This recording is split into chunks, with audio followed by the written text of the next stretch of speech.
जय हिंद वंदे मातरम। आज पाठ्य पुस्तक क्षितिज पाठ संख्या प्रथम शीर्षक है सूरदास के पद। सर्वप्रथम हम इस पद के सस्वर वाचन करेंगे। आइए शुरू करें। मन की मन ही माज रही, कहिए जाय कौन पे उधो, ना ही परत कही, अवधि असार आस आवन की, तन मन बिथा सही। अब इन जोग संदेशनि सुनि सुनी, बिरहनी बिरह दही, चाहती हुती गुहार जितही ते, उतते धार बही, सूरदास अब धीर धरही क्यों, मर्यादा न लही। आइए अब इसकी व्याख्या को समझें।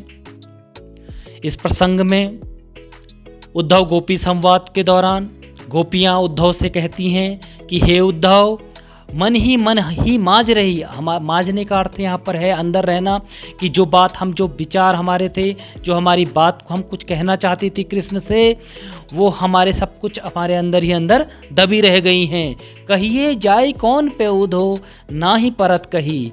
ठीक है, तो कहिए जाए कौन पे उधो, कि हम कहाँ जाएं उद्धव और किससे अपनी बात को रखें। अवधि आसार आस आवन की, तन मन बिथा सही, कि इसी आसार पर हम, इसी आसार पर हम जी रहे थे। इतना अवधि अर्थात समय हमने इतना व्यतीत कर लिया और हम इतना दुख दर्द, तन मन बिथा सही, हमने तन मन से जो व्यथा है, दुख दर्द है, उसको सहा है। क्यों? कि कृष्ण हमसे आएंगे और मिलेंगे और हमारे इन दुख तकलीफ़ों को दूर करेंगे। तो इसी आस पर हमने इतना समय निकाल दिया है। पर हुआ क्या आगे? अब इन जोग संदेश नि सुन सनी, बिरहिनी बिरह दही। अब और यह हुआ क्या कि अब इन जोग, जो उद्धव द्वारा जो योग संदेश हमें सुनाया जा रहा है, उससे हमारे जो विरह की व्यथा है, दुख दर्द हैं, वो कम होने के बजाय और बढ़ जा रही हैं। अर्थात हम कृष्ण के वियोग में, हमें उनकी याद और बढ़ चुकी है और उनके वियोग में हम और ज़्यादा द्रवित और तड़पने, व्यथा, हमारे जो दुख दर्द है वो बढ़ने लग गया है। चाहती हुती गुहार जितही ते, उत्ते धार बही।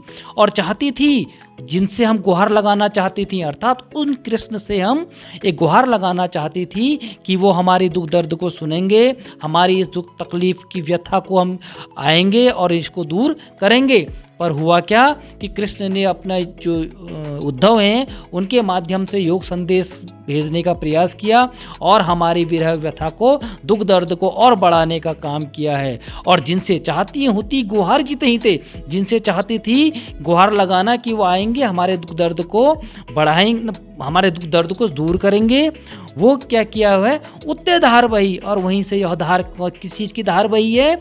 योग संदेश की धार बह गई है। अर्थात योग संदेश सुन सुनकर हमारी जो विरह व्यथा है, दुख दर्द है, वो और ज़्यादा बढ़ गई है। फिर कहते हैं अंतिम पंक्ति में, सूरदास अब धीर धरहि क्यों, मर्यादा न लही।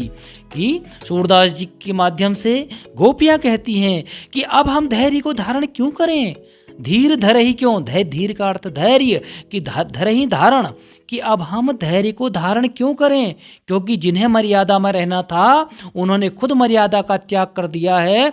अर्थात कृष्ण की बात यहाँ पर करती हैं कि जिन कृष्ण को मर्यादा में रहना चाहिए था, उन्हें यहाँ आकर हमसे हमारे दुख दर्द को दूर करना चाहिए था, क्योंकि हम इतने समय से उनके इस दुख दर्द में अपने जो तन मन से हम उनको जो आस लगाए बैठे थे कि वो आएंगे और हमारे इस दुख दर्द को दूर करेंगे। लेकिन उल्टा उन्होंने क्या किया?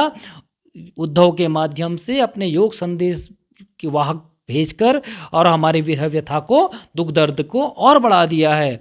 तो जब वो खुद मर्यादा में रहने को तैयार नहीं है कृष्ण, तो हम क्यों अपने धैर्य को धारण करें? अर्थात गोपियाँ कहती हैं कि अब हम भी धैर्य धारण करने की स्थिति में नहीं है